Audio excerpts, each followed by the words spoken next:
Hearing me. Ooh, yeah.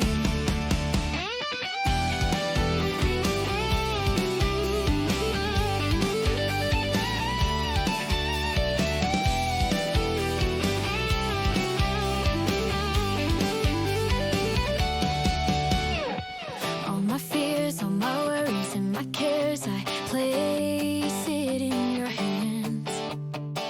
'Cause I know and I'm sure in your love I am secure.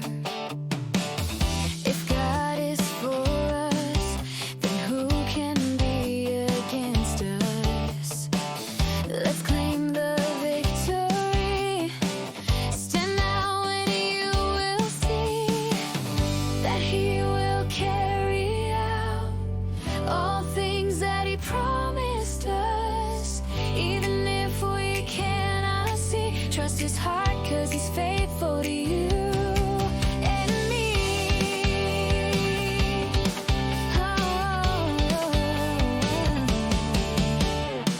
All my dreams, all my plans, and my hopes, I place it in your hands. 'Cause I know and I'm sure that you hold all things in my life.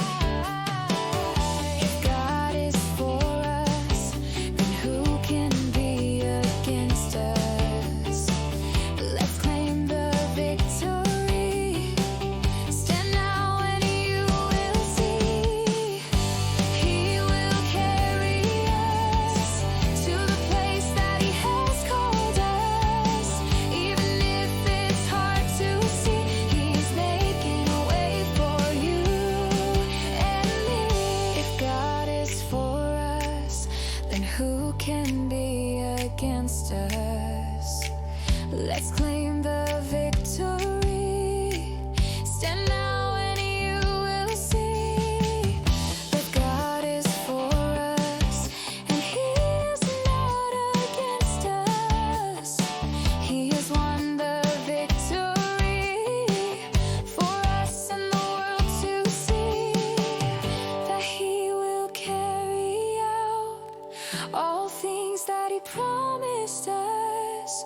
Even if we cannot see, trust His heart 'cause He's faithful to you and me.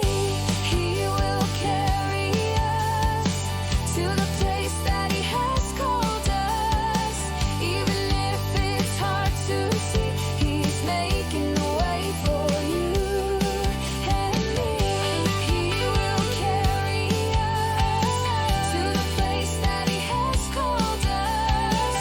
Even if it's hard to see, He's making a way for you and me. That He will carry out all things that He promised us. Even if we cannot see, trust His heart 'cause He's faithful to you and me. He will carry us to the place that He has called us. It's hard to see, He's making a way for you and me. Hearing me. Ooh, yeah.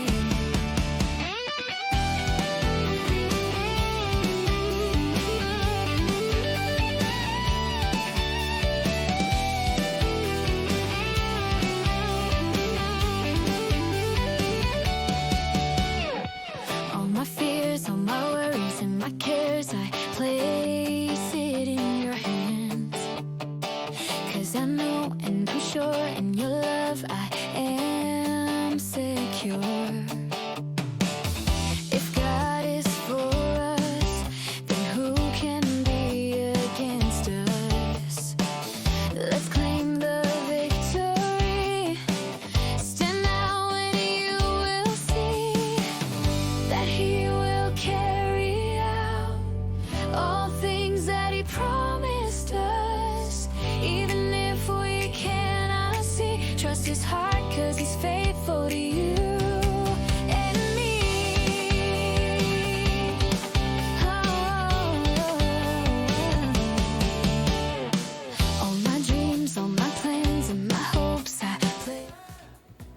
Alright, sige po, tayo po ay maupo na. Okay, sino po dito ang nakahanda na yung pagkain nila mamaya? Taas kamay. Hindi pa, si Arwen. Yung mamaya pa lang maghahanda. Praise God, kasi alam niyo po, napakagandang, ewan ko, parang first time or parang ngayon lang ulit tayo nagkaroon ng ng New Year's Eve service. Kasi dati hindi natin siya masyadong ginagawa kasi alam natin na nagiging busy yung bawat isa. Pero syempre, habang lumilipas ang panahon, gusto natin makita na ang priority natin sa lahat ng event na nangyayari sa atin is walang iba kundi ang Panginoon. Amen po ba? Higit sa kahit na anong sitwasyon o anumang kaabalahanan natin sa buhay, mas importante pa rin unahin si Lord. Kasi meron naman tayong oras mula kanginang alas 6 ng umaga hanggang bago magawain para mag-prepare ng dapat nating i-prepare. Tama.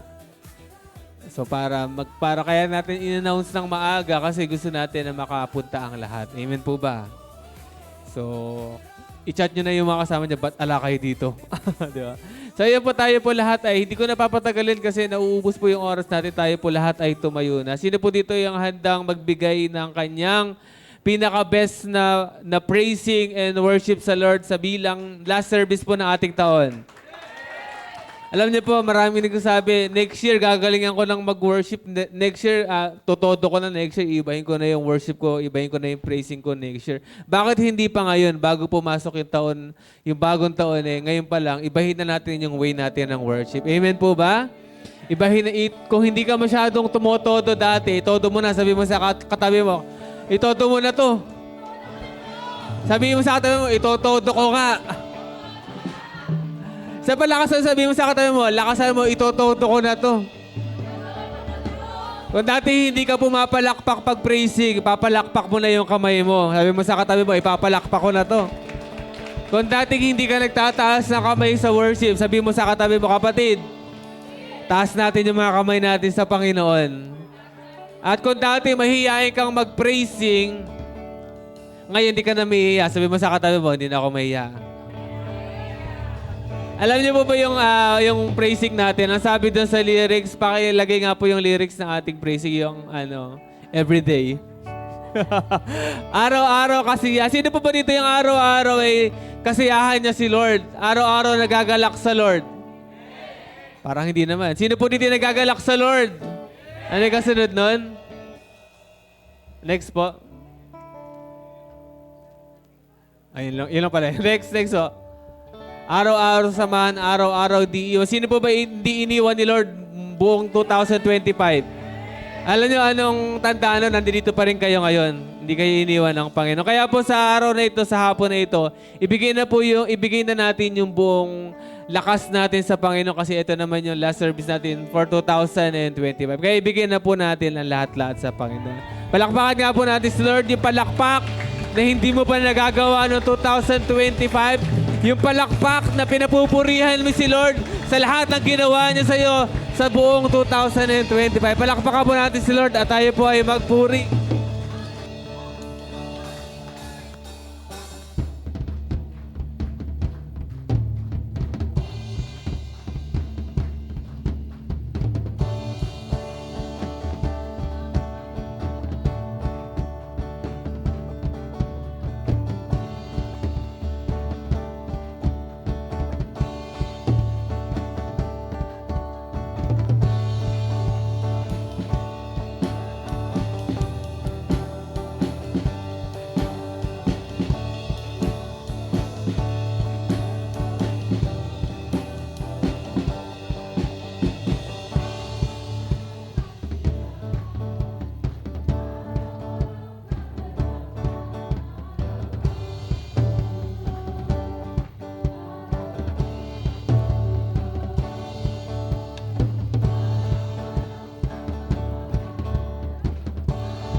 Sige po, palakpak po natin ang ating kamay sa Panginoon.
Sabihin po natin, wala kang katulad, oh, wala kang katulad.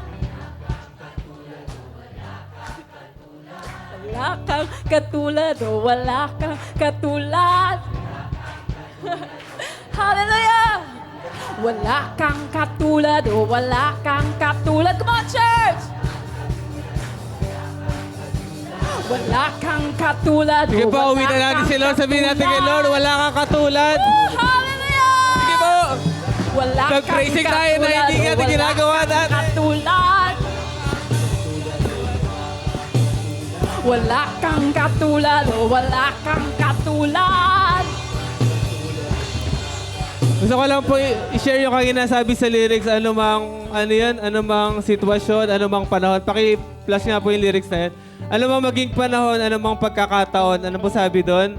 Anumang maging sitwasyon, ika'y pupurihin at ikaw pa rin. Alam niyo po, sobrang dami nating dinanas ngayon 2025. Tama po ba? Sino po merong mga matitinding pinagdaanan ngayon 2025?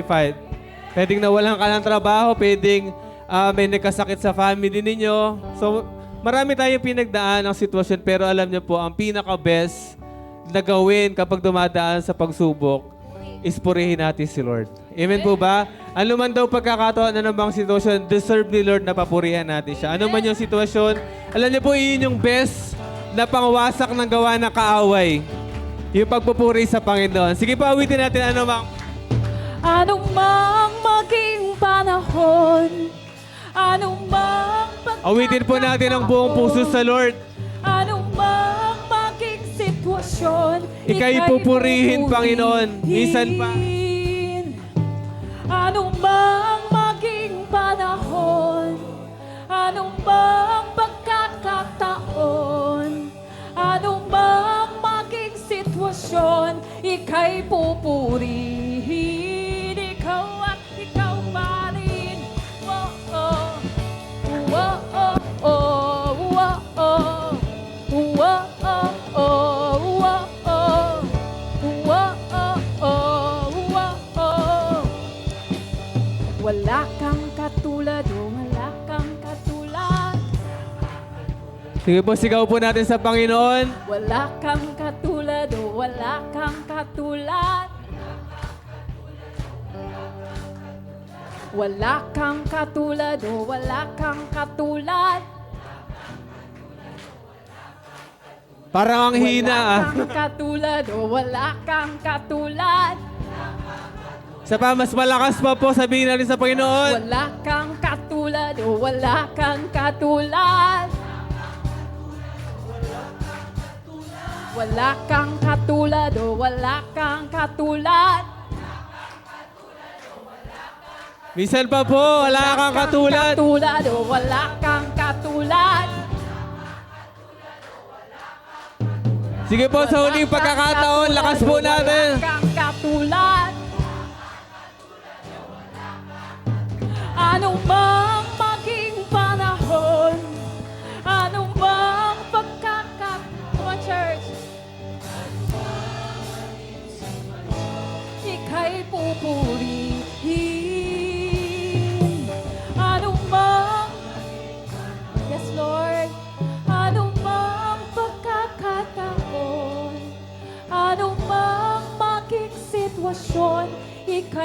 pupurihin,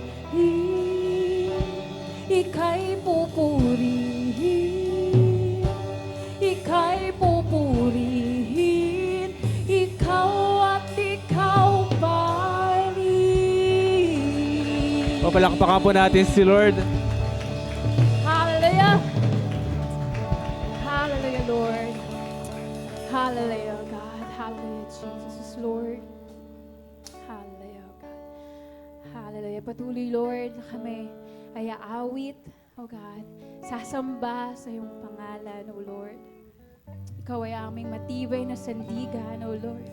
Ano mong bagyo, masaya man, malungkot man, Panginoon, pipiliin namin na magpuri sa iyo.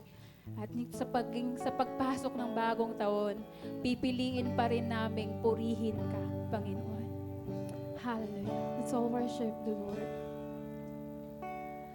Pipiliin ko ang magpuri sa iyo at magtiwala sa iyo kaparaanan. Maglilintay sa'yo, aking Panginoon. Kailan may hindi ako pababayaan. Sing. Higit sa sitwasyon at suliranin, ang iyong dakilang ngalan. Sa gitna ng bagyo, awitan kita. Sa lungkot at sa saya, pupurihin kita. Ikaw ang matibay na sandigan sa lahat. Sabay po nating sabihin, mabuti ka, O Diyos. Hallelujah. Mabuti ka, O Diyos, sa habang panahon.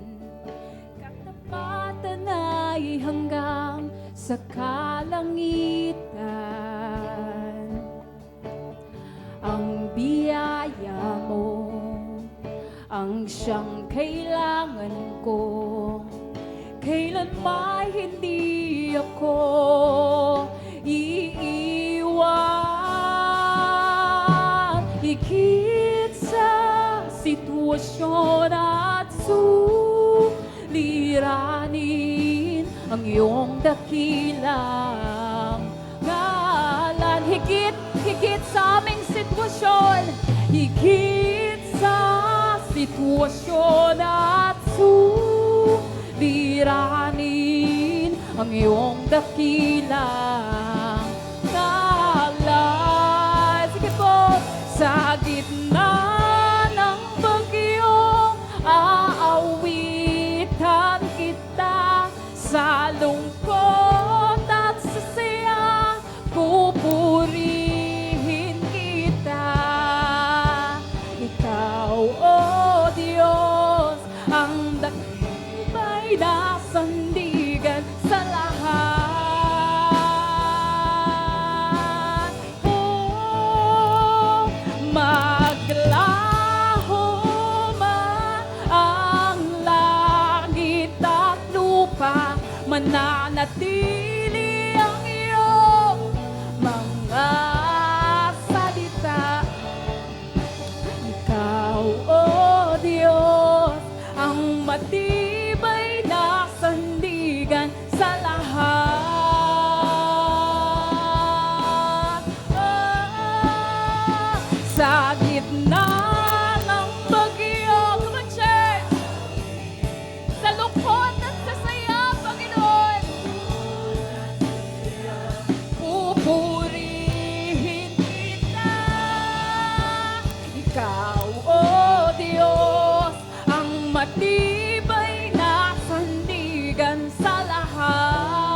Saan manggagaling ang tulong ko? Ang tulong ko'y nagmumula sa iyo. Hindi mabibigo at di mapapahiya, sapagkat ikaw ang Diyos na tapat. Sige po, saan manggagaling? Saan manggagaling ang tulong mo? Ang tulong ko'y nagmumula sa iyo. Hindi mabibigo, hindi ka mapapahiya, sapagkat ikaw Patuloy po nating awitin, saan manggagaling? Yes, Lord! Saan manggagaling ang tulong ko? Ang tulong ko'y nagmumula sa iyo. Di kami mabibigo, Panginoon. Di mapapahiya, Panginoon, pagkat ikaw ay tapat. Sapagkat ikaw ay Diyos Minsan na pa. tapat. Saan manggagaling ang tulong sa Panginoon? Ang tulong ko'y nagmumula sa iyo. Hindi mabibigo at di mapapahiya, sapagkat ikaw ang Diyos na tapat. Awitin po natin ang buong puso sa Panginoon. Sa gitna ng bagyo, sa lungkot at sa saya, pupurihin kita. Ikaw, O Diyos, ang matibay na sandigan sa lahat. Maglaho man, Panginoon. Laho man ang langit at lupa, mananatili ang iyong mga salita. Ikaw, O Diyos, ang matibay Minsan pa po, awitan natin ang buong puso ang Panginoon sa gitna ng bagyo. Taas po natin ang kamay natin sa Panginoon. Sa gitna ng bagyo, awitan kita. Sa lungkot at sa saya, pupurihin kita. Ikaw, O Diyos, Ikaw, O Diyos, ang matibay na sandigan sa lahat. ibigay po natin ang ating buong puso. Maglaho man, Panginoon. Maglaho mo ng lahat, Panginoon. Maglaho man ang langit at lupa, mananatili ang iyong mga salita. Ikaw, O Diyos, Ikaw, O Diyos, ang matibay na minsan pa po sa huling pagkakataon, sa gitna ng bagyo, Panginoon, papupurihan ka namin. Sa gitna ng bagyo, aawitan kita. Taas po natin ang ating kamay sa Panginoon. At sa saya, pupurihin kita. O ikaw, O Diyos, O Diyos, ang matibay na sandigan sa lahat.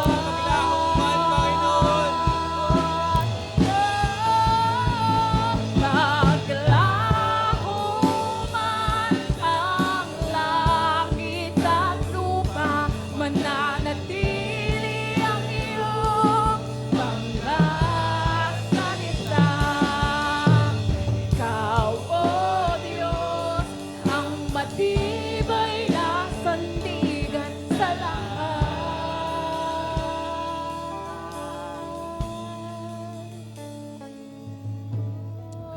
Jesus. Thank you, Jesus. Salamat, Panginoon. Dahil ikaw ang aming matibay na sandigan, Panginoon. Ano man ang dinanas namin itong nakaraang taon, Panginoon, ikaw yung naging matibay na sandigan namin. Kaya kami naririto ngayon nakatayo sa iyong harapan, Panginoon. Ito ay dahil sa iyo lamang, Panginoon. Dahil ikaw ang tumulong sa amin, Panginoon. Sa iyo nang galing yung lakas namin, Panginoon. Kaya kami naririto, Panginoon. Hindi po kami makakarating sa taon na ito, Panginoon, kundi dahil sa ginawa mo, Panginoon. Kung hindi dahil sa biyaya mo, Panginoon. Naririto kami, Panginoon, dahil sa kabutihan mo, hindi dahil sa sarili naming lakas, sa sarili naming galing, Panginoon, kundi nandito kami, Panginoon, dahil sa biyaya mo, dahil sa kalakasang nagmumula sa iyo, Panginoon. Salamat, Lord, dahil sa pag-ibig mo, Panginoon. Naririto kami nagsasama-sama, Panginoon, na nagpupuri, na sumasamba sa iyo, Panginoon. Thank you, Lord God. Pwede po ba natin pasalamatan ng Panginoon? Palakpakan po natin si Lord sa lahat ng kanyang ginawa, sa lahat ng kanyang kabutihan. Mula noon hanggang ngayon siya ay tapat at nananatiling tapat at mananatiling tapat sa ating buhay. Maraming salamat, Panginoon. Dalayan po namin ang manguna ka sa gawain na ito po ang aming dalangin sa pangalan ng iyong anak na si Jesus. Amen! Palakpakan po natin si Lord at muli po kumamay tayo ng 193 na tao na hindi pa natin ka-close. Sige po, kumamay tayo ng 193 tao na ngayon mo palang nakita.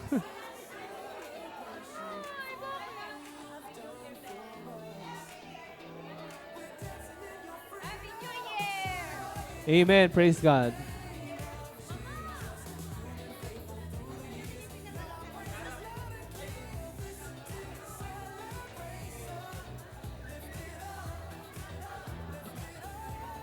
Praise God. Sige po, kamayan natin sila at batiin natin sila ng Happy New Year. At kung may nakikita kayo, move forward na po tayo. Huwag po tayong maglabas basta ng upuan sa likod dahil marami pong upuan sa likod. Mag-move forward po tayo.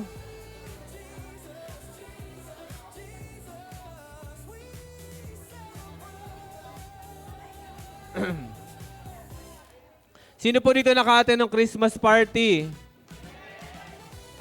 Bago mag-message si Pas M, ano ginawa ni Pas M bago mag-message?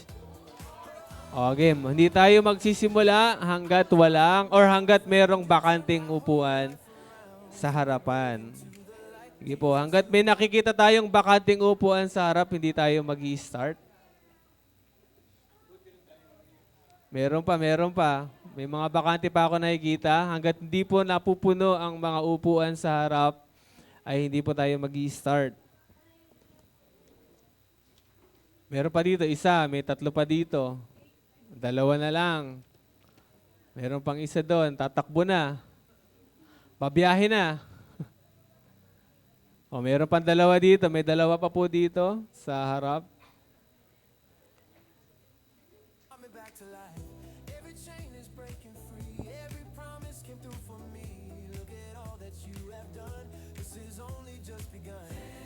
May 2 pa po sa harap. Baka...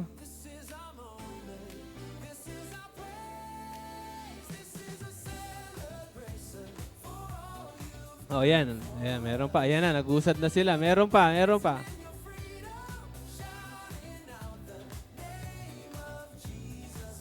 na, ito. Oh, meron pa dyan sa likod. Hanggat merong bakante sa harap, di po tayo mag-i-start. Ayan. Oh, meron pa.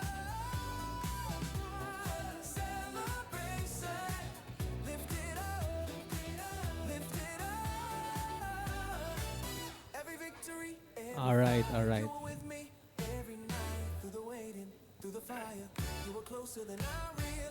Amen. Alam niyo po, ayan, paki-elo na po ang ating music. Every time na merong service po tayo, ganito na yung magiging policy natin. Tama po ba, Pas M? Meron na dapat laging nasa upuan sa harap. Diba? Alam niyo po, diba, ang blessing daw ay lagi sa nasa una. Diba? Pag rasyon, lagi gusto natin nauna tayo. Diba? Pag may ayuda, ang tagal naman ng pila, gusto ko sa una. Diba? Pag may pila sa ayuda, minsan sumisingit pa tayo. Sino ito mahilig sumingit sa pila? Yung pag may nakita ka kakilala doon sa harap, pag medyo malapit sa harap yung kakilala mo, kakausapin mo kunwari. Alam mo, Eka, yung nakagalong ka na sa pila. Di ba?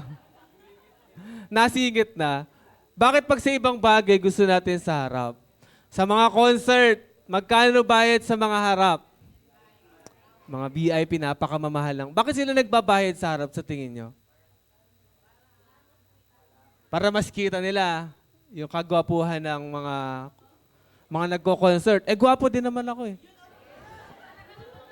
Magaganda naman yung mga pastora natin. Di ba? Di ba nagbabayad sila ng mahal para magpunta sa harap? Tayo, wala namang bayad pero gusto natin sa harap tayo, sa presensya ng Panginoon tayo lumalapit. Yung mga nasa harap po, yun yung ano eh, malalaman mong interesado yung isang tao sa isang bagay kung gustong-gusto niya yan. Pag interesado tayo sa ayuda, interesado tayo sa mga relief, gusto nating mauna tayo kasi gusto na agad nating makuha yon.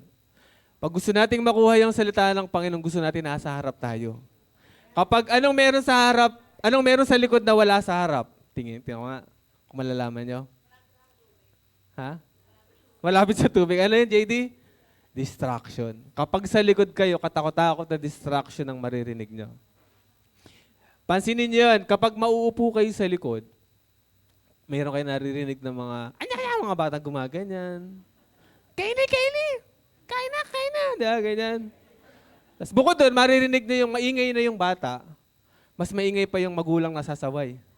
Lumayan!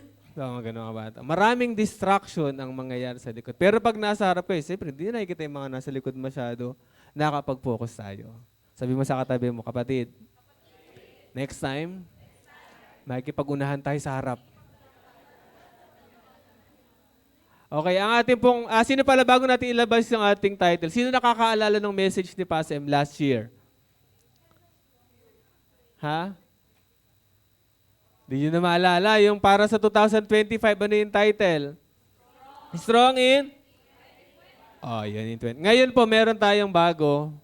So, hindi naman stronger. Stronger in 2025. Okay, labas mo. Okay. Basahin natin. 1, 2, 3, go. 26. Ito na. Sino po dito ang faithful sa Lord? 2025, faithful ka sa Lord. Parang napalunok lahat Tanongin mo yung katabi mo, naging faithful ka ba sa Lord?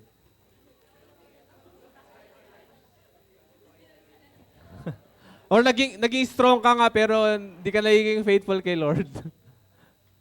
Okay, bakit ito yung title natin? Kasi actually ito yung mga pinag-aaralan din natin last time sa primary leaders. And yung yung faithful sa Lord, yung katapatan sa Kanya. So yun po yung pinag-pray ko, sabi ko, Lord, ano bang message mo para sa church ngayon 2026? Kasi kami po ay inatasan ni si Pas AI sa nung Christmas Eve. And ako po ngayong New Year's Eve. So ano ba yung gusto mo, Lord, ibigay na word sa mga anak mo dito sa Rock of Ages or Jesus the Rock of Ages Church ngayon 2026. Siyempre, number 1, gusto ni Lord maging faithful tayo sa Kanya sa 2026. Iiwan na natin ngayon yung pagiging unfaithful sa Lord ngayon 2025. Sino po dito gustong iwanan na yon? Parang ayaw ng iba ba? Sino po gustong maging faithful na kay Lord sa 2026?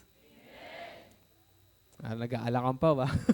Sino gusto maging faithful sa Lord? Oh, parang humihina lalo Para nakikita mo na kung anong gagawin mo sa 2026. Ano? Okay, ngayon meron tayong key verse. Ito po ay nag-confirm to nung message ng primary or nung core group. Okay, basahin po natin yung mismong verse mula sa verse 2. 1, 2, 3, go.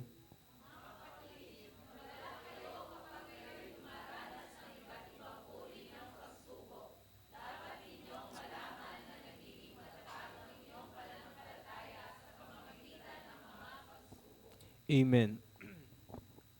Okay, meron po tayong pag-aaralang story ngayon. Isang story na tingin ko naman ay alam niyong lahat. Sino po nakakakilala kay Joseph? Joseph the Dreamer. So hindi ko na ilalabas yung verse kasi masyadong mahaba yung story niya. So alam ko yung iba sa inyo, alam naman na yun. Si Joseph po ay anak ni Jacob. Tama po ba? Isa siya sa 12 tribes of Israel. Isa siya sa mga anak ni Israel. Ngayon, si Joseph po ay kinaiingitan siya ng mga kapatid niya kasi parang feeling nila favorite siya ng tatay niya, ni Israel. Ngayon, tinangka nilang patayin si Joseph. Pero syempre, hindi yun inalaw ng Panginoon. Ginawa nila, hinulog na lang nila sa balon yung kanilang kapatid. And then uuwi sila, sasabihin nilang namatay yung kanilang kapatid. And then na-realize nila na parang pag hinulog lang natin yung kapatid nating si Joseph sa balon, wala tayong mapapakinabangan, sabi ng mga kapatid nila. Kasi gusto nilang patayin si Joseph, kaso ihulog na lang eka natin. May nagsuggest kasi nun, ihulog na lang natin sa balon. Ngayon, naisip nila, wala tayong pakinabang pag hinulog lang natin sa balon. Ano ginawa nila? Kinuha nila at binenta nila si Joseph, yung kanilang kapatid. Ngayon itong si Joseph, pero kung i-imagine niyo yung story, na habang kinukuha siya sa may balon at sinabing ibebenta siya, ano sa tingin niyo nararamdaman ni Joseph that time? Ha? Sobrang sakit nun. Kasi yung mismong kapatid mo, papatayin ka at ibebenta ka. Ini-imagine ko yung story kung gaano kasakit sa puso ni Joseph na siya ay ibenta ng mga kapatid niya. Na wala naman siya ginawang kasalanan. Andun pa nga siya, inutusan pa siya ng tatay niya papunta doon para tingnan yung kalagayan ng kanyang mga kapatid. Sabi ng tatay nila, Joseph, puntahan mo yung mga kapatid mo, tingnan mo kung okay sila at saka yung mga kapatid niya. Siya naman, pagpunta niya doon, yun yung heart niya, titingnan ko kung okay yung mga kapatid ko. And then pagdating niya doon, papatayin pala siya ng mga kapatid niya at binenta siya. And then ngayon, si Joseph po, para lang to sa mga hindi pa masyado nakakalam na story ni Joseph. And then si Joseph binenta hanggang mapunta siya sa Egypt. Siya po ay binenta bilang alipin ng isang, ang pangalan nito? Ng Potiphar. Ando doon siya, naglilingkod siya doon bilang isang servant. Ngayon, si Joseph, dahil nasa kanya yung Panginoon, pinagpapala yung kung sino yung amo niya. Ngayon si Joseph, alam ko naman na alam niyo yung story na si Joseph po ay inaakit nung kanyang, yung asawa ng amo niya. So ngayon si Joseph ay inaakit, parang siguro nakalagay kasi sa Bible, si Joseph daw po ay gwapo at matipuno yung katawan. Pag nakita niyo sino bang dito? Pag nakita niyo si Kuya Paul, parang ganyan yun. Gwapo daw at matipuno ang katawan. So ngayon nagkakaroon ng interest yung asawa ng amo niya. Pero dahil si Joseph ay tapat sa Panginoon at tapat sa amo niya, hindi siya nagpatukso. Hindi niya ginrab yung opportunity. Mayroong babae nagkakagusto sa kanya. Hindi niya yung ginrab. Ngayon, napagkamalan siyang ng rape nung amo niya. Kasi gustong-gusto ng amo nung asawa ng amo, parang siguro pinilit na siya. And then ngayon ginawa ni Joseph, dahil pinilit siya, nahawakan yung damit niya, tumakbo siya. Imagine niyo yung situation ni Joseph, di ba? Pinipilit siya ng asawa ng amo niya na may gawin sila, and then si Joseph, tumakbo siya papalayo. Sa mga lalaki ba dyan? Pag may gumanong ba sa inyo, gagawin ninyo? Tatakbo ba kayo palayo? Tapos biglang papasito pabalik. Pero siya nilayuan niya, tinakbuhan niya yung tukso. Alam niyo po, may mga parts sa buhay natin, may mga tukso sa buhay niya na hindi lahat ng solusyon ay labanan mo. Minsan ang solusyon, kailangan mong takas at takbuhan mo. Di ba may times na may inuman. Tapos lalabanan ko to. Kasama ako sa kanila pero titiisin ko, hindi ako inom. Uupo lang ako doon. Yun yung tinatawag na nilalabanan mo Nilalabanan mo talaga na wag nang mainom. Hindi na upo ka dyan. Nagkikwentuhan sila. Pare, tagay ka na. Sabi ko, hindi na. Hindi talaga ako umiinom. Tapos mamaya-maya, medyo nalasing na yung mga kasama mo. Pinipilit ka na. Pero parang ayaw mo naman. Pero dahil nandoon ka, gusto mong labanan. Kaso parang naaamoy-amoy mo kasi yung bula Naaamoy-amoy mo yung alak. Parang feeling mo, namimiss mo, di ba, ganyan. Nilalabanan mo siya. Pero after ng ilang hours ng paglaban mo, napagod kang lumaban. Pagod na akong lumaban. Kasi tumagay ka na. 4 hours na akong inaalok ng mga kainuman ko. Uhaw na ako, di ba? Konti lang. Ayan, di ba? Kasi may ako. Itinatawag na nilalabanan. Pero kung naisip mo agad, hindi. Kailangan ko tong takbuhan. Hindi ka pupunta dun. Di ba? May mga times talaga na kailangan mo takbuhan yung tukso. 'Di ba? Hindi mo siya, kung alam mo sa sarili mong hindi mo kayang makisalamuha or hindi kaya ng sarili mong pagtagumpayan, takasan mo. Siguro na-imagine ko si Joseph. Si Joseph siguro, iniisip niya, may limitasyon din siya kasi siyempre lalaki siya. Ginawa niya, tumakbo na lang siya. Ayoko nito, tatakbo ko. Di ba ganun din sa atin sa kasalanan? Kapag alam mo nang mapupunta ka sa isang kasalanan, takbuhan mo na yung kasalanan. Di ba? Alam mo nang gusto mo nang tiising, wag nang mag-ML, pero hindi mo ina-install. Di ba? Tinitiis mo wag nang mag-scatter, pero hindi mo naman ina-install. Ganun din yun. Di ba? So kailangan, may mga times na kailangan nating takbuhan yung kasalanan. So ba't ba tayo napunta ron? Ngayon, tumakas si Joseph. Ngayon, napagkamalan siyang ng rape, pero hindi siya ng rape. Tama po ba? And then, kinulong siya. And then, dun sa kulungan, binless siya ng Panginoon. Tapos, after ng lahat ng ginawa niya sa kulungan, pinagkatiwalaan siya dun ng parang guard sa kulungan na yun. So, pinagkatiwala sa kanya lahat ng nandun. Hanggang lumipas yung panahon na nakarating siya sa palasyo, dahil meron siyang naipaliwanag na panaginip, pinatawag siya nung governor ng Egypt. Ginawa siyang vice, parang vice. Siya ay yung pinaka leader ng Egypt, siya yung kanang kamay. Hanggang nakarating siya dun sa situation na yun. At alam naman natin lahat na yung ginawa ni Joseph sa Egypt ay naging, kumbaga, historical na pangyayari dahil yung talino ni Joseph na binigay ng Panginoon.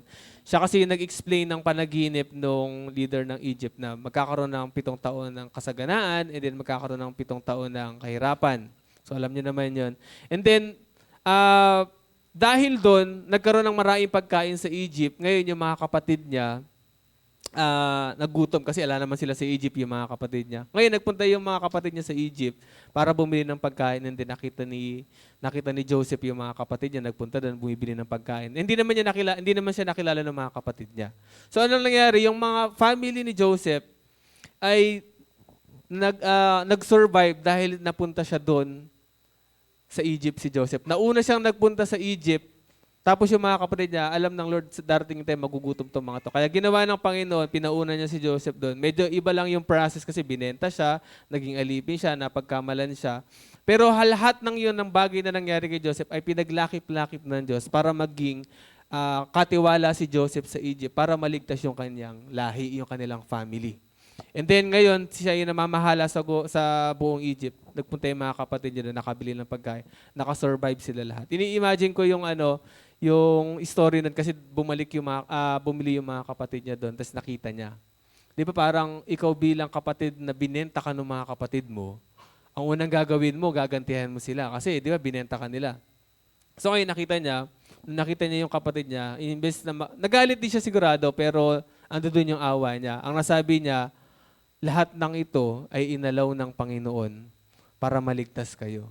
Ibig sabihin, lahat ng nangyari kay Joseph, yung story ni Joseph na yun, masasakit man yung pinagdaanan niya, nanatili siyang faithful sa Lord, kaya nakarating siya sa bagay na yun. Pero kung una pa lang, hindi siya naging faithful sa Panginoon, tingin ko hindi siya makakarating doon sa part na yun . Kung doon pa lang sa Potiphar's wife, yung umaakit sa kanya, bumigay na siya, hindi niya magagawa yung purpose niya. Pero dahil naging faithful si Joseph mula sa maliliit na bagay hanggang makarating siya sa dulo. Ang pagiging faithful ay hindi general. Pero kahit sa maliliit na bagay, nagiging faithful dapat tayo sa Panginoon. Una, nung binenta siya, ginawa niya yung best niya dun sa amo niya, naglilinis siya, kasi nga alipin siya, ginagawa niya yung best niya. Binibless siya ng Panginoon, natutuwa yung amo niya sa kanya. Naging faithful siya, hindi siya gumawa ng masama doon. And then napunta siya sa kulungan, binigay din niya yung best niya doon, ngayon ginawa siyang katiwala doon. Binibigay niya yung best niya, nagiging faithful siya sa Lord sa lahat ng sitwasyon sa buhay niya. So sa atin po, matututunan natin sa buhay ni Joseph, maraming part sa buhay niya na sinubok siya ng Diyos, yung katapatan niya. Kung ano yung sitwasyon sa buhay niya na sinubok yung katapatan niya. Ngayon, sa atin po, bilang mga anak ng Diyos, madalas sinusubok po tayo ng Diyos sa katapatan natin sa pamamagitan po ng mga bagay na ito. So i-imagine niyo po, ano po ba yung mga parts sa buhay niyo na sinusubukan yung katapatan ninyo? Baka isa po dito yung sumusubok sa inyo. Yung una pong ayan. Madalas sinusubok ang ating katapatan sa Diyos sa pamamagitan ng una, yung mundo. Ano po ibig sabihin ng pagsubok ng katapatan natin sa pamamagitan ng mundo? Una dito, sino po dito yung na-ofera na ng work, ng trabaho, pero may under the table? Mayroong, parang, sino ba yung nag-share na nakaraan? Si Pas A yata yun eh. Yung parang, tatanggapin ka namin pero meron tong mga under the table na transaction. So hindi niya tinanggap. Kasi may mga may maling gawain eh, may mga maling transaction. So sa atin po, minsan sinusubukan tayo sa mga part na ito.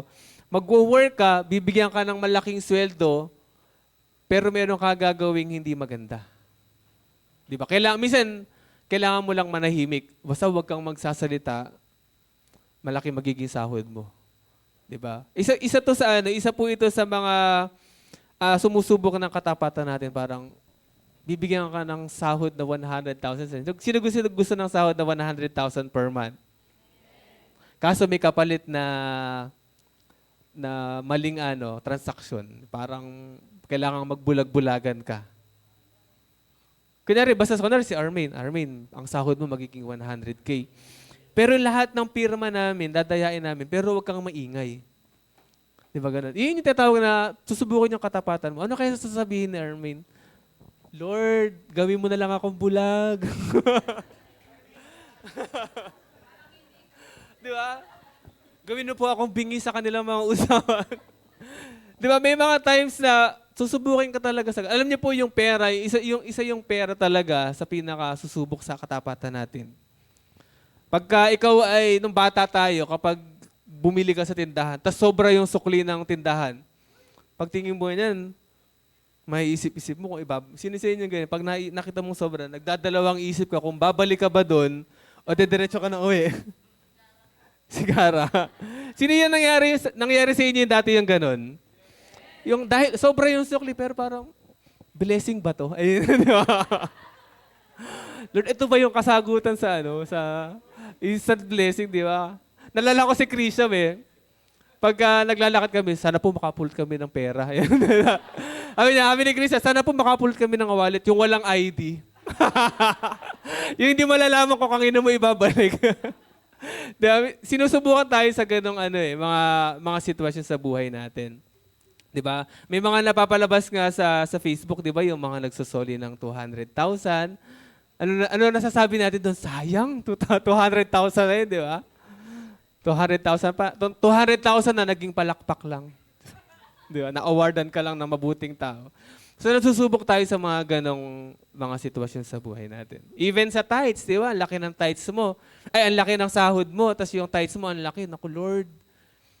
Maghahanda kami ngayong New Year. Sayang naman to kung itatides ko lang. Di ba may mga ganong, lalo pag malaki na yung tides mo, sino po dito nagtatides na ng 5-digit? Wala pa naman. Mga 4-digit lang yung tides. Sino mga nagpo-4-digit na tides dito? Parang minsan natetest ka na doon pa lang, di ba? So may mga times na tinetest tayo ng mundo. Di ba nga si Jesus Christ nga mismo, yung sabi dito, pagkatapos, ito yung time na tinetempt ni Satan si Jesus. Sabi niya, pagkatapos dinala siya ng diablo sa isang napakataas na bundok at ipinakita sa kanya ang lahat ng kaharian sa daigdig at karangyaan ng mga ito, sinabi ng diablo sa kanya, ibibigay ko sa iyo ang lahat ng ito kung magpapatira pa ka at sasamba sa akin. Ganyan mag-offer si Satan. Magandang sahod, magandang opportunity, kaso mako-compromise ka. Diba? Mawawala yung connection mo sa Lord, merong talagang hindi ayon sa kalooban ng Panginoon at hindi yun gusto ng Panginoon. Amen po ba? Sino ba sa inyo yung na-offera na ng ganun? Alam niyo po sa ibang bansa, yung mga sikat na artist, sino po sa kilala niyo sikat na artist na binenta na yung kadalawa kay Satanas? Si The Taylor Swift, sino pa? Lady Gaga, si Jay-Z, si Beyonce. Di ba? Totoo po yun, binenta na nila yung kanilang kaluluwa sa kaaway para lang sumikat sila. For fame lang. Para lang maging sikat sila. Para din siguro sa pera, na ibenta nila yung sarili nila. Yung kasi yung offer ng mundo, gagawin kitang sikat. Kaya lang, sasamba sila sa kaaway. Yan po yung mga offer ng mundo or tinetest minsan yung mga katapatan natin. Kasama po dito yung sa work, sa school. Sino po dito yung mga nandadaya minsan sa school? Nandadaya ng project, nandadaya kapag exam. Para lang hindi ka na maging repeater, kunin mo na yung kodigo. Di ba? So, hindi po nararapat yun sa Panginoon. Diyan, sa mga ganyang bagay, una, natetest na agad yung pananampalataya or yung katapatan natin sa Panginoon. Kasama din dito yung pinipili natin yung ibang event kaysa sa Lord. Ayun na. May church service pero mas pinili mo pa yung ibang event. Diba? May pastor, may aatinan po akong binyag. Di ba ganun? May aatinan po akong reunion. Ang reunion, maghapon naman. Ang church service, 2 hours lang naman. Diba? Doon pala makikita na, sa kanino ka magiging tapat? Diba? Sinong pipiliin mo? Diba? Pag meron ng meron ng time sa buhay mo, na pamimilian mo ay si Lord o ito, sino dapat piliin mo? Doon matetest kung kanino katapat. Kapag namimili ka na sa dalawang bagay, kapag kay Lord at isang bagay, matetest na yung katapatan mo. Di ba? Sino ang pipiliin mo? Ito o si Lord. So, ganyan po. Ganyan natetest yung faithfulness natin. Baka akala natin yung faithfulness natin sa Lord ay natetest lang kapag ginagawa natin yung mag-core group, mag-attend lagi or mag-ganyan, mag-core group, maghayo. Baka akala natin iyon lang yung testing ng faithfulness natin sa kanyang buhay, sa ating buhay. Pero alam niyo po, even yung mga simpleng bagay sa buhay natin, tinetest niya kung tayo ay nagiging faithful sa kanya. Pipiliin mo yung magde-destiny class ka o matutulog ka. Nakakaanto kasi minsan yung time ng destiny class, di ba? Ano pipiliin mo? Mag-aaral ka ng salita ng Diyos o yung sakit ng bewang mo? Di ba? May mga part na ganun. Sumakit lang ng konti yung ulo natin, hindi na tayo na-attend. Faithful ba tayo kay Lord? Di ba? Konting patang kumirot lang ng konti. Pastor, di mo na ako a-attend ng destiny class kasi medyo masakit yung ulo ko. Di ba? Dapat, kung talagang faithful tayo sa Panginoon, gagawin mo yung lahat para sa Kanya. Amen po ba? Huwag naman yung pagputol yung paa mo, di ba? Ating di ba? Na-disgrasya ka, di ba? So may mga dugo ka dito. Pastor, andito na po ako. Huwag naman ganun, di ba? Yung mga simpleng bagay lang na parang mga malilit na bagay lang na akala natin ay okay lang sa Lord pero minsan ginagawa lang pala nating dahilan sa Kanya.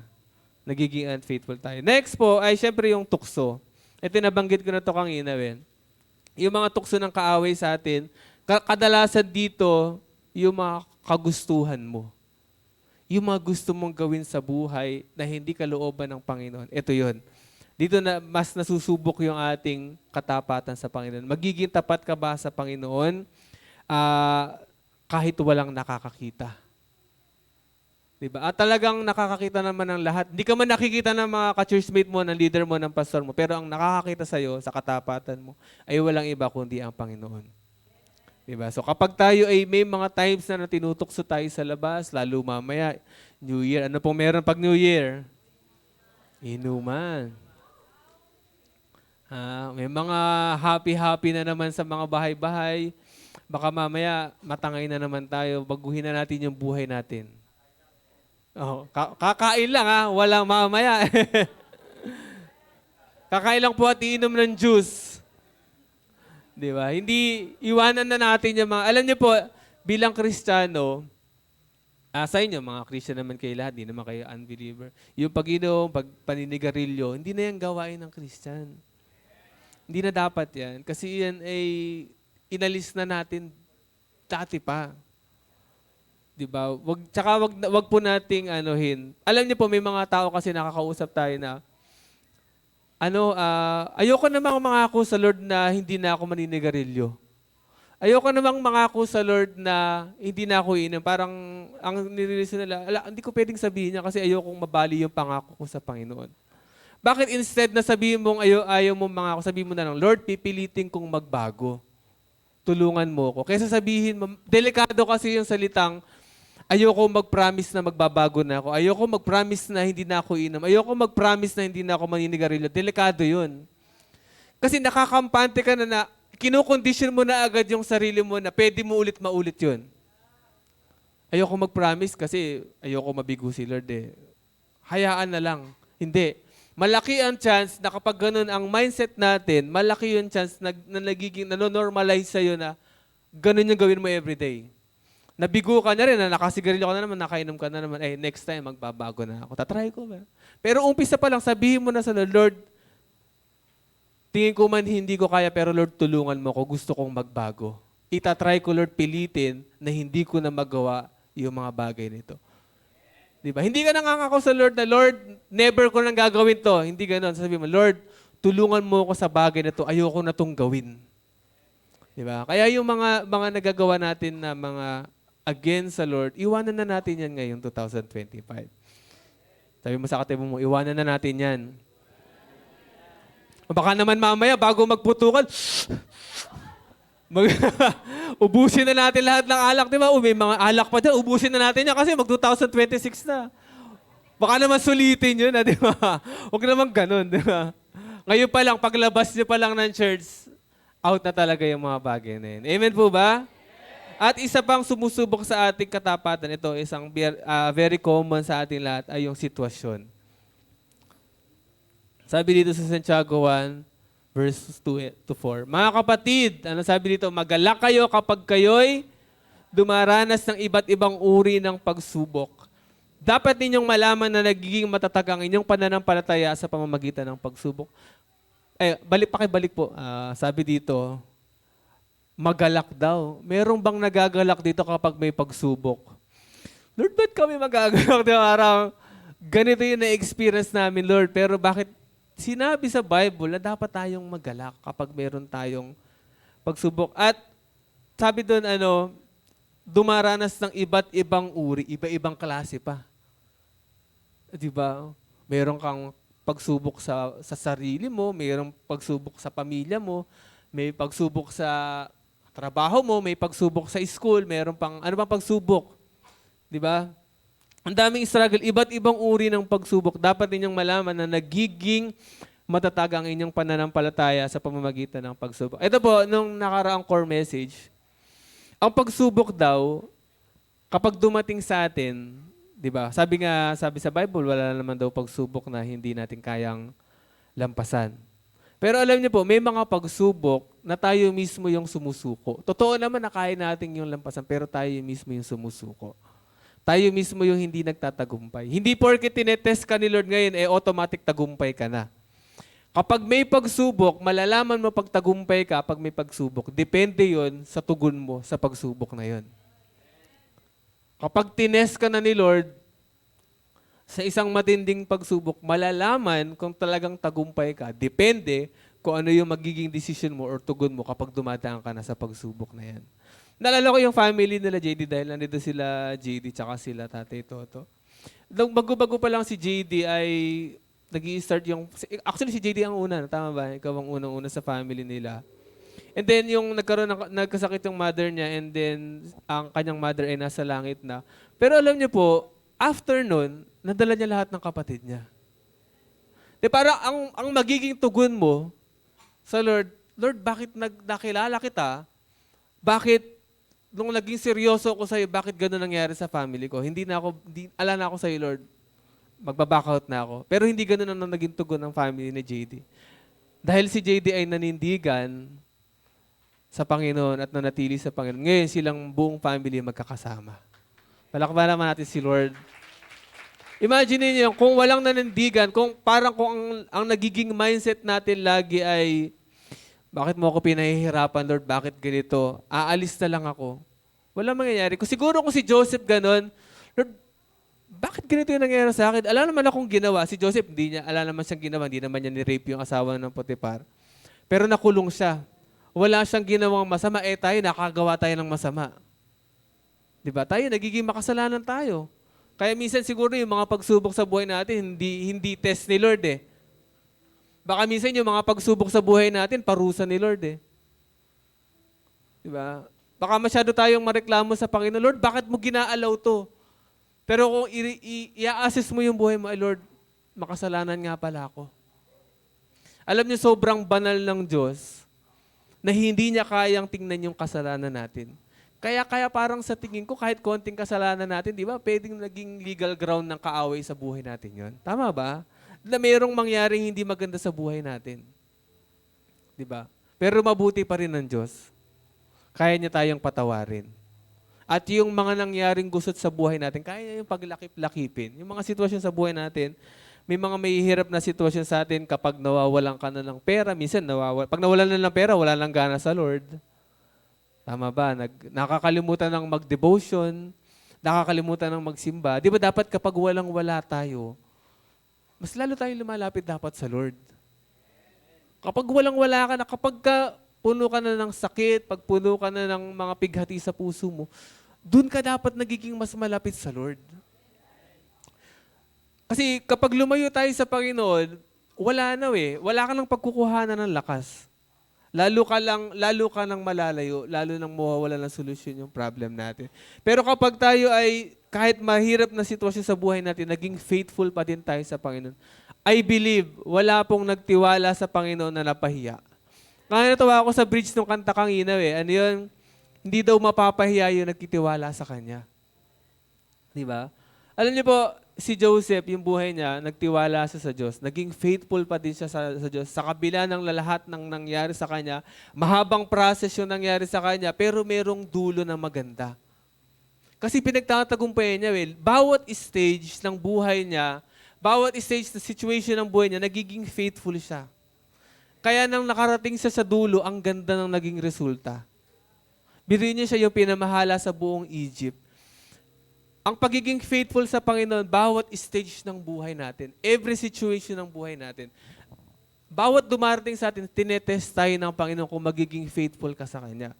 And habang pumapanig tayo sa hagdan na nagiging faithful tayo, bawat hakbang natin kung tayo ay faithful, paakyat tayo ng paakyat. Pero imagine niyo kapag naging faithful ka ngayon, bukas, hindi ka naging faithful, okay, bagsak na naman yung step mo. And then, kinabukasan, naging faithful ka na naman. Angat na naman. And then, kinabukasan, naging faithful ka ulit. 3 araw, naging unfaithful ka. Bagsak na naman. Imbis na malapit ka na sa breakthrough, dahil nagiging faithful ka lagi, nananatili kang faithful ka lang dahil on and off tayo sa Panginoon. Masaya tayo minsan sa Lord, minsan hindi. Ngayon, yung sitwasyon sa buhay natin, laging parang same lang. Lord, bakit kami nananatiling ganito? Bakit ganito yung situation ng buhay namin? Bakit parang paulit-ulit lang yung nangyayari sa buhay namin? Baka minsan paulit-ulit lang tayong nag-go on and off sa Lord. Baka faithful ka ngayon, bukas unfaithful ka na. Faithful ka ngayon, bukas unfaithful ka na naman. Nalala ko nung may nagsabi sa akin, sabi niya, Asher yun, sabi niya, kapag ang struggle, pagsubok mo sa buhay, hindi mo nalampasan, uulit lang yan. Hanggat hindi mo pinagtatagumpayan yung isang bagay, uulit lang yan. Nalala ko yung hindi solusyon yung pagtaka sa problema. Kapag may struggle tayo, wag nating sabihin, hindi mo na ako mag-a-attend kasi may problema po ako. Meron akong pinagdadaanan, hindi mo na ako gaganap. Tanongin mo yung katabi mo, baka may mga nagre-reason dito. Pastora, leader, hindi mo na po ako makakaganap ngayon kasi meron po akong pinagdadaanan. Meron po akong pagsubok sa buhay, hindi mo na ako gaganap. Diba? Alam niyo po, yun ang gustong-gusto ni Lord. Na worship. Yun yung gustong-gusto ng Diyos na paglilingkod. Yung meron kang pinagdadaanan, pero tinutuloy mo pa rin. Nagiging faithful ka pa din sa pinapagawa niya. Yun yung parang tingin kong pinaka-sweet sa amoy niya. Alam mo parang gustong-gusto na itong anak ko na to. Itong si Myra, kahit napakaraming pinagdadaanan, tuloy pa din. Diba? Nananatilig pa rin tapat. Kahit na wala na siyang kasama maglinis. Diba? Nananatili pa rin tapat. Si Pas M, nalala ko nung minsan, mag-i-start yung chinat namin sa pastoral. Pastora, makaka-attend ka ba? Hindi ako makatayo, pero pupunta ako dyan. Sabi niya ganyan. Tapos nandito na sabi niya, parang medyo katawan niya. Malata-lata pa, pero hindi, wala. Tapos di ba, tuloy pa rin siya sa pag-serve sa Panginoon. Iyon yung pagiging faithful sa Lord. Na kahit na anong nararamdaman mo, kaya mong i-sacrifice yun dahil faithful ka sa Panginoon. Amen po ba? Alam niyo po, bago tayo magwakas, pagka dumadaan tayo sa sitwasyon sa buhay natin na mahirap, huwag nating questionin si Lord, Lord, bakit mo to Hindi, magkaiba kasi yung tanong na, Lord, ano po yung tinuturo mo sa akin? Kesa sa, Lord, ba't mo ginagawa sa akin to? Pwede mong itanong, Lord, ano po ang tinuturo mo sa akin sa pinagdadaanan kong sitwasyon na ito? I'm sure may tinuturo sa atin si Lord sa lahat ng mga pangyayari sa buhay natin. Meron siyang tinuturo sa atin na dapat nating matutunan. At kapag hindi natin yung natutunan, magulit-ulit lang yan. Lord, bakit ganito lagi yung sitwasyon ko? Tanungin mo si Lord. Lord, instead na sabihin mo, Lord, bakit ganito? Sabihin mo, Lord, ano po kaya yung pagkukulang ko? Bakit kaya nangyayari sa akin to? Ano po yung tinuturo mo sa akin? Ano po, Panginoon, yung gusto mong gawin ko? Kapag dumadaan tayo sa isang pagsubok. Sabi nito, be faithful kahit mahirap magtiwala kasi iba yung nakikita mo. Maging faithful pa rin tayo sa Panginoon. Kagaya nga na nangyari kay Joseph. Parang ang kakaiba ng sitwasyon niya instead na mabless siya na lang mabless, parang napupunta siya sa isang sitwasyon na lalo siya napapahamak. Pero lahat ng bagay pala na yun ay pinaglalakip-lakip ni Lord. Tinest siya ni Lord dito, ay naging faithful siya dito. Okay, dito naman. Naging faithful ulit siya dito. Okay, eto, next na, malapit ka na Joseph. Sabi siguro, malapit ka na, ito pa isang test. Hindi siya, nakalimutan na siya nung alam niyo yung story nung nakalimutan siya nung cupbearer, yung sabi niya kasi pagka nakarating ka sa palasyo, paalala mo ko sabi ni Joseph, pero kinalimutan din siya, hindi siya naalala. So test din yun sa kanya. Alam niyo yung ang daming stages, pero naging faithful pa din siya. So baka ngayon, yung stages ko nakaka-experience kayo ng problema, ikaw ngayon, maging faithful ka kasi baka malapit ka na sa next stage. Malapit ka na sa breakthrough. Diba? Kaya yung title natin, maging faithful ngayon 2026 So isang mabilis lang, saan po tayo dapat maging faithful? Maging faithful ka una kahit walang nakakakita. Maging faithful ka, una pala maging faithful sa Diyos, syempre number 1 yan. Maging faithful kahit walang nakakakita. Sabi mo sa katabi mo, kahit walang nakatingin sa'yo. Faithful ka sa sarili mo. Ito isa sa pinaka gusto ko dito. Dapat maging tapat ka sa sarili mo. Maging faithful ka na kung ano yung talagang dapat mong gawin, yun yung gagawin mo. Kasi pag naging faithful ka sa sarili mo, madali maging faithful sa Diyos at maging faithful sa ibang tao. Kasi kung ikaw mismo hindi ka faithful sa sarili mo, magiging unfaithful ka sa lahat ng tao. At maging faithful sa work at saka sa school, yan. Baka meron time in, time out yan, tapos nagkakapilang sa trabaho. Ganyan, di ba? Anong ginagawa sa trabaho? Di ba? Maging faithful tayo sa lahat ng pinapagawa sa atin. Ibigay natin yung best natin. Sa work man yan, sa mga nagtuturo. Di ba yung mga teacher, mahirap ang buhay ng mga teacher, pero kahit na ganun pa man, maging faithful tayo sa mga student natin and sa ating mga co-worker. Faithful sa task na binigay ng Panginoon. Yan yung mga task natin. Ano ba yung mga task natin bilang mga leader? Magbasa ng Bible, ano pa? Mag-attend. Balasik, yung buong balasik, dapat nagko-core group ka, dapat nagsi-cell group ka, dapat naghahayo ka.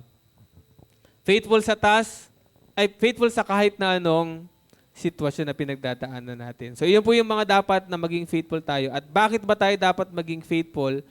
Yung dulo na lang, kasi yun yung dahil yun na dapat, dahil ito ay nagiging testimony mo. Bago pala tayo dumating sa dulo, si Joseph kasi ang ganda ng testimony niya after na nangyari ng lahat. Diba? Sobrang na-amaze tayo sa story niya na naging faithful siya sa Lord, ganyan. Pero, mahalin nyo, kayo pala sa pagiging faithful nyo, yung story ninyo, magiging magandang testimony sa ibang tao. Kagaya ng story nila JD, ang ganda ng testimony nila, naging faithful sila. Ngayon, si JD and then yung family niya, nadadala niya. Baka yung pinagdadaanan mo ngayong pagsubok, yun yung testimony mo sa future. Diba? Alam niyo, walang ibang makakapag-encourage sa ibang tao, kundi yung mga taong nakakaranas ng mga ganong problema. Diba? Pag na-experience mo yung problema na yon at napagtagumpayan mo, tas may taong lumapit sa'yo na gano'n din yung problem, pag in-encourage mo siya, buhay na buhay. Kasi napagdaanan mo yun Kaya po lahat po ng na-experience natin ngayon, testimony mo yan sa future. Kapag naging faithful ka sa Panginoon. Pero kapag may situation ka ngayon na pangit at hindi ka naging faithful sa Panginoon, hindi yan testimony. Hindi yan good testimony. Bad testimony yan. Kapag nagiging unfaithful tayo sa Panginoon. Pero kapag kahit na anong sitwasyon natin sa buhay at nanatili tayong faithful sa Panginoon, sobrang gandang testimony. In the future, makikwento mo yan. Lahat ng bagay na yan. Alam nyo, sa church nga natin Nagtatanong na kami noon kay Lord dati, nung sa old church, bago tayo magwakas. Nagtatanong na kami kay Lord, sabi namin, Lord, eto na ba yung attendance namin? Lord, hanggang dito na lang ba kami sa mainit na church? Hanggang dito na lang ba kami sa laging binabaha na church? Kasi binabaha lagi yun. Kami, pagod na pagod kami nila Aris mag-aangat ng speaker. Alam mo, dumating ako sa point na gano'n, nag-aangat kami ng speaker. Sabi ko, Lord, ito na ba yun? Parang, Lord, ito ba talaga yung will mo sa amin? Alam mo, parang iniisip mo, Lord, na ito ba talaga? Kasi may mga ganun yung may mga province na parang yun na talaga yung para sa kanila. Pero sabi ko, ito na kaya yun, Lord, yung parang ito na ba talaga yung para sa amin? Or parang tinatanong ko, Lord, kailan kaya yung breakthrough namin? Or ito na yung todo? Parang ganun. So dumaan yung mga pagsubok sa church namin. At alam nyo, yung lahat ng leaders na natiling tapat sa Panginoon, walang tumigil. Alam niyo yun, walang tumigil eh. Meron siguro mga ilan lang na nawala-wala. Pero yung ibang mga kasama namin sa core, sa pinaka-core, and yung mga matatanda na sa church na kasama namin sa core, wala eh. Na natiling tapat sa Panginoon hanggang makarating tayo sa ganitong sitwasyon. Di ba? Mahirap imagine in that time na magsi-second service tayo. Pero ngayon, nagsi-second service tayo. Di ba? And ngayon, naka-aircon kayo, di ba? Giniginaw-ginaw pa nga tayo ngayon, di ba? So yung mga ganong sitwasyon sa buhay, nagiging testimony mo sa future eh. Di ba? Nagiging kalakasan ng ibang tao. So bakit tayo magiging faithful? Kasi si Jesus Christ mismo ay naging faithful sa atin. Siya yung unang nagpakita ng katapatan hanggang dulo, hanggang mamatay siya. Kung hindi naging faithful si Lord sa kanyang task, sa kanyang duty sa atin, or mismo sa atin, lahat tayo pupunta ng impyerno.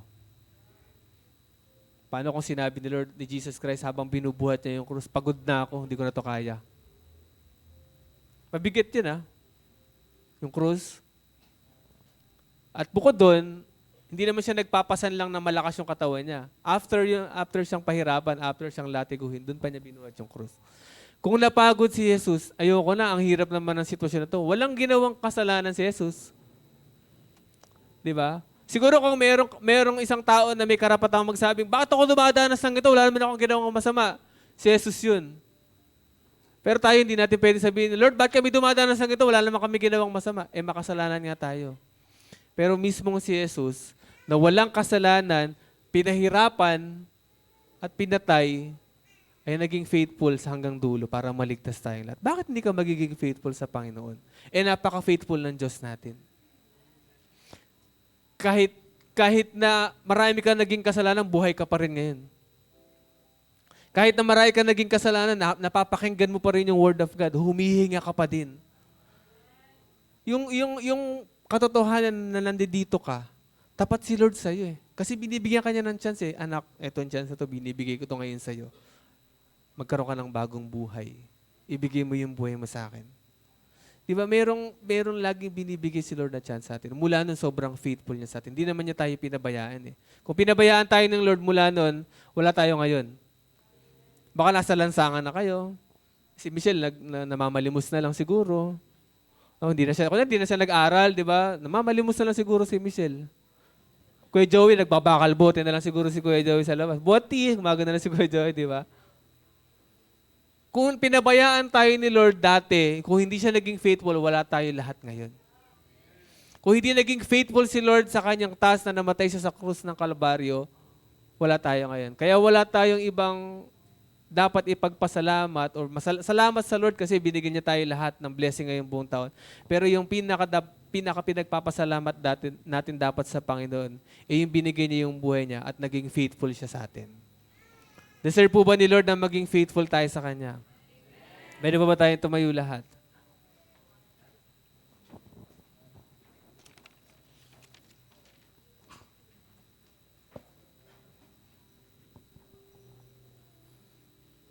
Kaya na pinag-uusapan namin yung ginawa ni Jesus Christ eh. Sabi niya, di ba hanggang dulo sabi niya, it is finished. Natapos niya yung dapat niyang tapusin. Natapos niya yung task niya. Naging faithful siya sa task niya mula noon hanggang dulo. Hanggang magwakas ang buhay niya, naging faithful siya sa Panginoon, sa kanyang task. Ngayon, ganun din ang gusto ng Panginoon sa atin. Ngayon, 2026, sabi nga ni Paz, maraming pwedeng dumating na struggle sa ating mga pagsubok sa buhay natin. Pero ang tanong, ano yung magiging tugon natin? Magiging faithful ka pa din sa Panginoon ba? O pipiliin mo na lang yung sarili mo? Di ba? Madaling gawin or madaling umaten, madaling magpuri, madaling sumamba pag wala ka pa sa sitwasyon na yun eh. Pero matetest ka talaga pag dumating yung bagay na yun. And lagi nating sinasabi na kapag dumating ang pagsubok, maging faithful ka pa din sa Panginoon. Kasi once na naging faithful ka sa bawat situation, alam mo yung dulo. Makakasigurado ka sa dulo eh. Alam mong lahat ng bagay ay pinaglalakip-lakip niya para sa ikakabuti mo eh. Kaya nga yung kanta kanina, di ba, hindi daw mapapahiya. Alam niyo po kami, sa mga leaders, ang daming testimony na wala talagang napahiya sa Lord. Alam niyo yung mga kasama natin sa leadership, na binigay nila yung buhay nila, nag-aaral sila, and then after nun, ministry, hanggang magtrabaho, pagkatapos ng mga work, diretso sa mga meeting, di ba? Yung mga kasama natin dyan sa ministry. Diretso meeting, and then diretso core group, diretso pag-church. And walang napapahiya. Bine-bless ni Lord. Nagtatagumpay sa mga pagsubok. Kasi naniniwala tayo na kapag tayo ay nanatiling tapat sa Panginoon, si Lord bahala sa atin, hindi tayo mapapahiya. Sabi mo sa katabi mo kapatid, magiging faithful na tayo ngayon.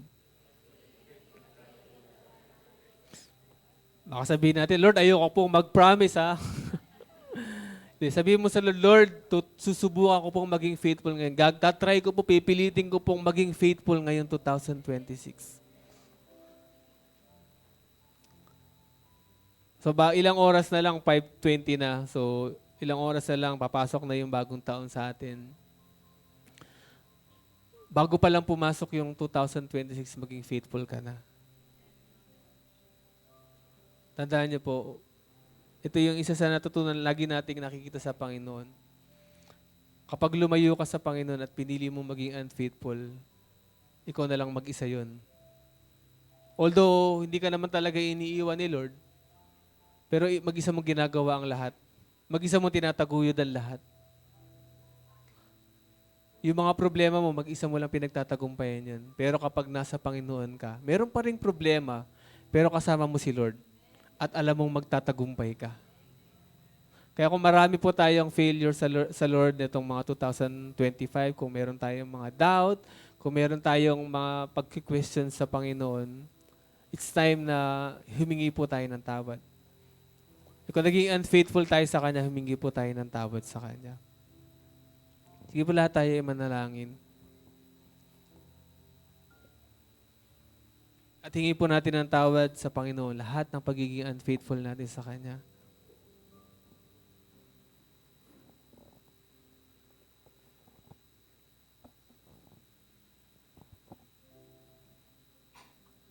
Yes, Lord. Lord, kami po bilang mga anak mo, Panginoon, ay lumalapit sa iyong harapan. Lord, kung naging unfaithful kami itong nakaraang taon, Lord, patawarin niyo po kami. Naniniwala kami, Panginoon, na meron kang binibigay na second chance sa amin ngayong 2026, na maging faithful kami sa iyo, Panginoon. At Lord, sa oras po ito, dinadalangin po ng puso namin, Panginoon. Magkaroon kami ng heart ng desire na maging tapat sa iyo, Panginoon, sa lahat ng pagkakataon. Na lumakad sa kabanalan, Panginoon. Hindi lang yung tapat sa isip namin, hindi lang po yung tapat sa puso namin, pero yung tapat sa gawa namin, na maipakita namin sa iyo, Panginoon, sa pamamagitan po ng mga gawa namin, na kami po, Panginoon, ay faithful sa iyo. Maipakita namin yung pagiging faithful namin sa iyo sa pamamagitan po ng salita namin, Panginoon.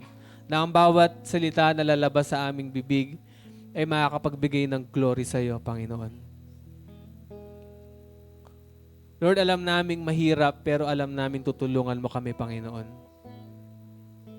Wala pong magiging madali sa amin, pero naniniwala kami na lahat po ay posible dahil naririyan ka sa amin, Panginoon. Kasama ka namin, Panginoon.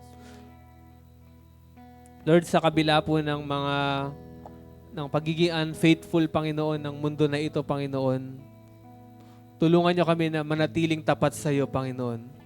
Sa pagsama namin, pakikisalamuhan namin sa mundo, tulungan niyo kami maging tapat sa iyo, Panginoon. Tulungan niyo kami maging ilaw, Panginoon, sa bawat nakakasalamuhan namin, sa bawat pinupuntahan namin. Tulungan niyo kami maging tapat anuman ang sitwasyon sa buhay namin, Panginoon. Tulungan niyo kaming maging tapat, Panginoon. Meron mang mahirap, wala man kami ng mga resources, Panginoon. Mawala man ang lahat sa amin. Tulungan niyo kami maging tapat sa iyo, Panginoon. Thank you, Jesus. Salamat, Panginoon, dahil ikaw yung unang naging tapat sa amin, Panginoon, mula noon hanggang ngayon, Lord. Ikaw ay tapat sa lahat ng sitwasyon sa buhay namin, Panginoon. At mula noon, Panginoon, sobrang buti mo sa amin. Hindi mo kami pinabayaan, hindi mo kami iniwan, Panginoon. Kaya Lord, dalangin po ng puso namin na makita namin tong bagay na ito sa iyo, Panginoon. Yung pagiging tapat mo, Panginoon, sa amin. Binigay mo yung buhay mo, Panginoon, para sa amin. Kaya nararapat lang na iaalay din namin yung buhay namin sa iyo. Sa pag-awit po namin ng awit na ito, dalangin po namin, Panginoon, dinggin niyo po yung dalangin ng puso namin, Panginoon. Panginoon, tunay ang kaibuti mo. Sabihin po natin ang ating Panginoon. Tunay ang kaibuti mo, mula noon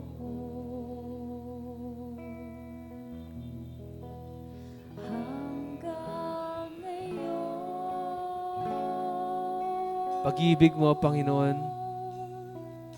Pag-ibig mo ay laging sariwa. Ang pagpapala mo patuloy na natatanggap.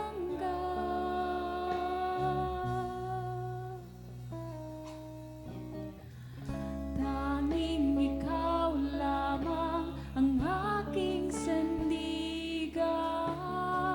Sa piling mo ako'y Sige po, pasalamatan natin ang Panginoon sa kanyang katapatan.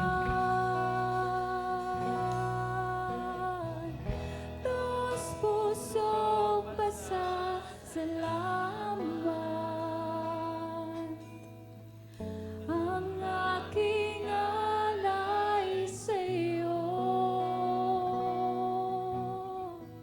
Ikaw lang ang papupurihan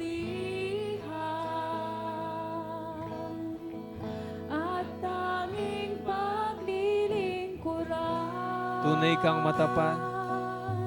Tunay kang matapat. Tunay kang matapat.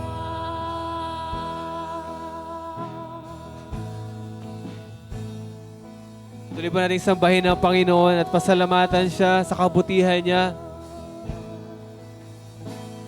Panginoon,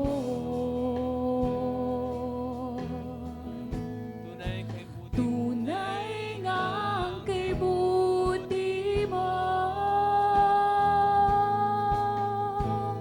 mula noon hanggang ngayon. Pag-ibig mo, Panginoon. Pag-ibig mo ay laging sariwa.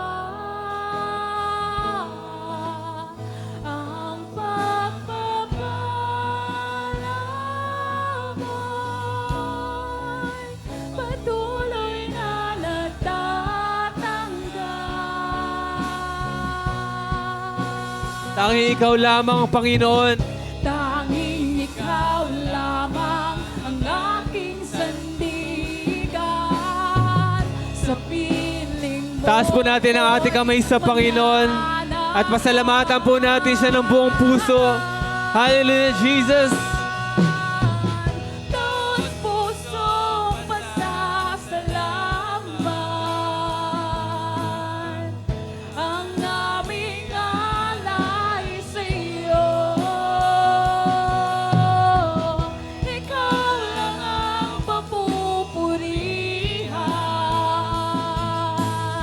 Taos-pusong pasasalamat, Panginoon, ang aming alay sa iyo. Taos-pusong pasasalamat. Pasalamatan po natin ang ating Panginoon sa kanyang katapatan sa ating buhay. Ikaw lamang, Panginoon. Ikaw lang ang papupurihan at tanging Minsan pa po, taos-pusong pasasalamat. taos-pusong pasasalamat. Ang aking alay sa iyo. Ikaw lamang, Panginoon. Ikaw lang ang papupurihan. At tanging Pasalamatan natin si Lord, taos-puso. Buong puso po nating pasalamatan ng Panginoon. taos-pusong pasasalamat.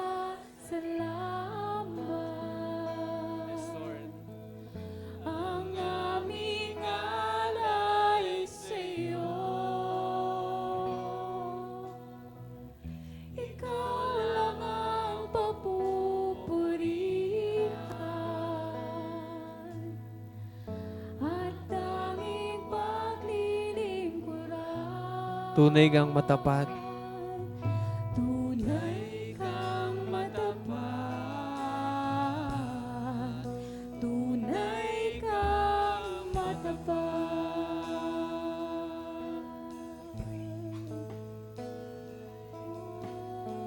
Thank you, Jesus. Salamat, Panginoon, sa katapatan mo sa aming buhay.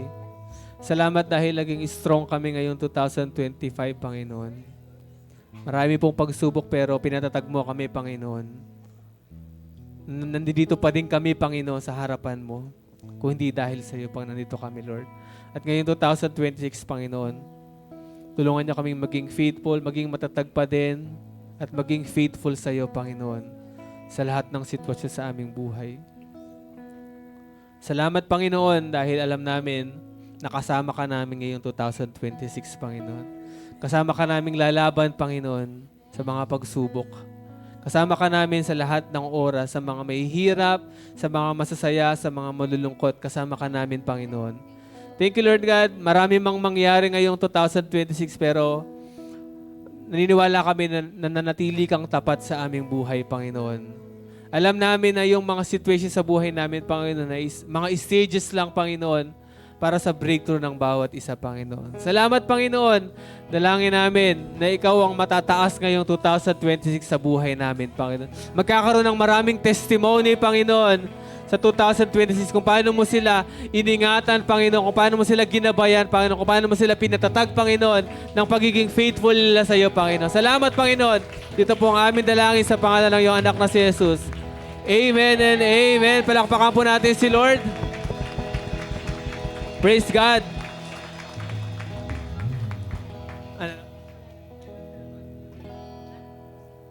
Okay po. Sabatiin po natin yung mga kasama natin ng Happy New Year. Sige po, kamayan natin sila lang Happy New Year. God bless po sa bawat isa sa atin. And bago po tayo mag-uwi, wait lang po. Mag-picture muna po tayo saglit. Picture lang po tayo saglit. Sige po, asan yung ating taga-picture? Sa live po, Happy New Year po sa mga nasa kasama namin sa live. O, kaway naman po kayo sa mga kasama natin sa live. Happy New Year. Okay po, picture lang po saglit.